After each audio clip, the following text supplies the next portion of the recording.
Pregnancy के दौरान कुछ महिलाओं में पीलिया की समस्या देखने को मिलती है, जिसे आप नॉर्मली जॉन्डिस के नाम से जानते हैं।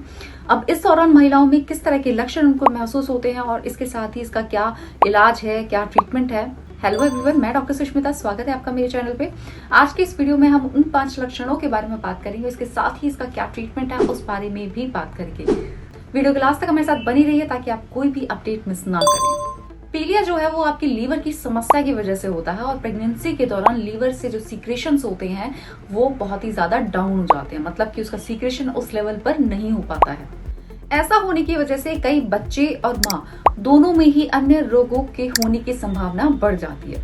अगर हम ओवरऑल देखें तो प्रेगनेंसी में लगभग 3% महिलाओं को ये समस्या बहुत ही गंभीर रूप से परेशान कर सकती है।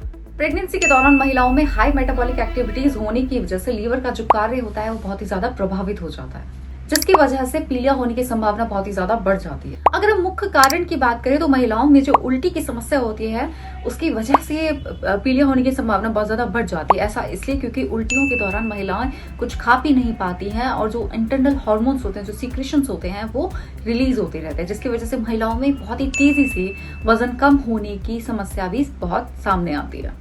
ऐसा अक्सर करके प्राइमी ग्रेविडा फीमेल्स में होता है, मतलब कि जिनकी पहली प्रेगनेंसी होती है उनमें ये सिम्टम बहुत ज्यादा देखने को मिलता है। इसके साथ ही हाई रिस्क प्रेगनेंसी या नॉर्मल प्रेगनेंसीज में क्या होता है कि महिलाओं में ब्लड प्रेशर की समस्या बहुत ज्यादा देखने को मिलती है, जिसकी वजह से उनके यूरिन में प्रोटीन की मात्रा बढ़ जाती है, जो कि आपके लीवर के कार्य को बहुत ज्यादा प्रभावित करती है। ये भी एक मुख्य कारणों में से एक है कि महिलाओं में पीलिया की संभावनाएं देखने को मिलती हैं।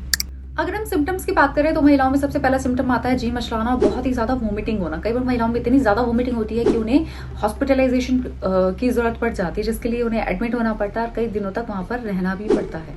इसके अलावा पेशाब का बहुत ज्यादा पीलापन होना और इसके साथ ही बहुत ज्यादा कमजोरी फील होना। महिलाएं इतनी ज्यादा कमजोर फील करती हैं कि वो बैठ भी नहीं पाती हैं, उसके लिए भी उन्हें सपोर्ट की आवश्यकता पड़ती है। इसके अलावा जो सिम्टम्स देखने को मिलते हैं उसमें से सबसे पहला आता है भूख ना लगना, जिसकी वजह से महिलाओं में कॉन्स्टिपेशन की समस्या भी बहुत ही सामने उभर कर आती है, जिसके लिए महिलाएं अक्सर करके लेक्सेटिव्स का सहारा लेती हैं, जो कि आगे चलकर उन्हें आईबीएस की प्रॉब्लम कॉज कर सकते हैं।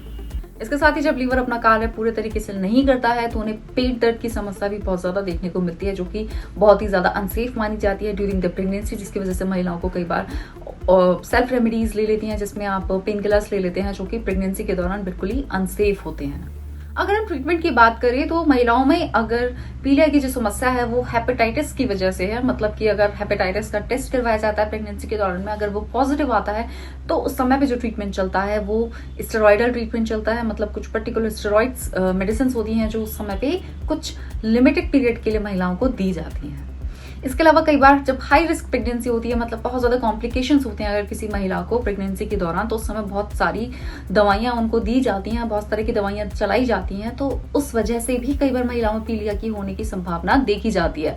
तो ऐसे में डॉक्टर्स उन दवाओं को सेवन करने के लिए मना कर देते हैं।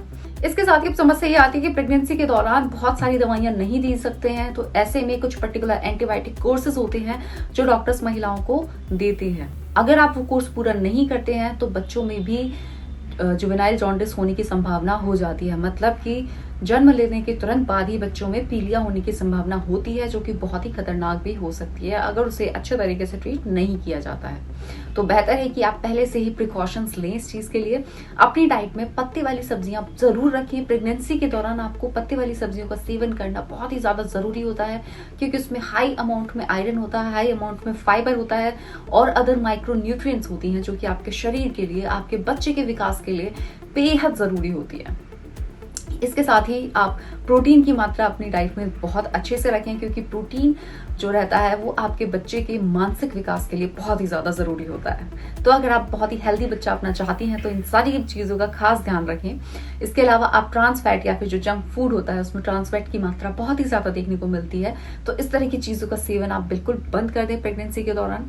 इसके साथ ही हर 3-3 महीने पर आप अपना अल्ट्रासाउंड रिपीट करवाएं, ताकि किसी भी तरह की कोई भी एबनॉर्मेलिटी अगर आपको डिटेक्ट होती है तो आप समय रहते उसका इलाज करवा पाए। यदि कोई महिला बहुत ज़्यादा स्मोकिंग या अल्कोहल का कंजप्शन करती है तो ये भी बहुत ज़्यादा हार्मफुल होता है आपके बच्चे के लिए, क्योंकि ये उसमें क्रोमोसोमल डिफेक्ट्स होने के बहुत ज़्यादा चांसेस बढ़ा देता है। इसके अलावा अगर आप पैसिव स्मोकिंग का भी शिकार होती हैं, मतलब कि आप अगर स्मोकिंग नहीं कर रही हैं लेकिन आपके आसपास में कोई स्मोकिंग कर रहा है और आप उसकी सराउंडिंग में प्रेजेंट हैं, तब भी ये चीज़ आपके बच्चे को और आपके हेल्थ को अफेक्ट करेगी और क्रोमोसोमल डिफेक्ट और अदर डिजीजेस को प्रोन बना देती है।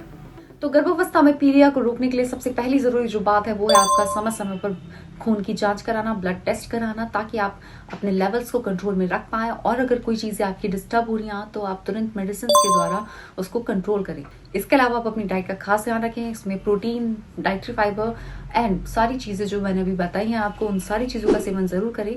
सबसे पहले एक और बहुत इंपॉर्टेंट बात है कि प्रेगनेंसी के दौरान या जब प्रेगनेंसी आप प्लान करने वाले हैं उस समय फोलिक एसिड टैबलेट्स हो जाती हैं, उनका सेवन जरूर करें, उन्हें आप बिल्कुल भी मिस ना करें। ऐसा करने से आपके बच्चे का मानसिक विकास बहुत ही अच्छे तरीके से रहता है। अगर ये वीडियो आपको अच्छी लगी हो, इन्फॉर्मेटिव लगी हो तो वीडियो को लाइक जरूर करें, चैनल को सब्सक्राइब करना ना भूलें। And thanks for the watching and see you in the next video.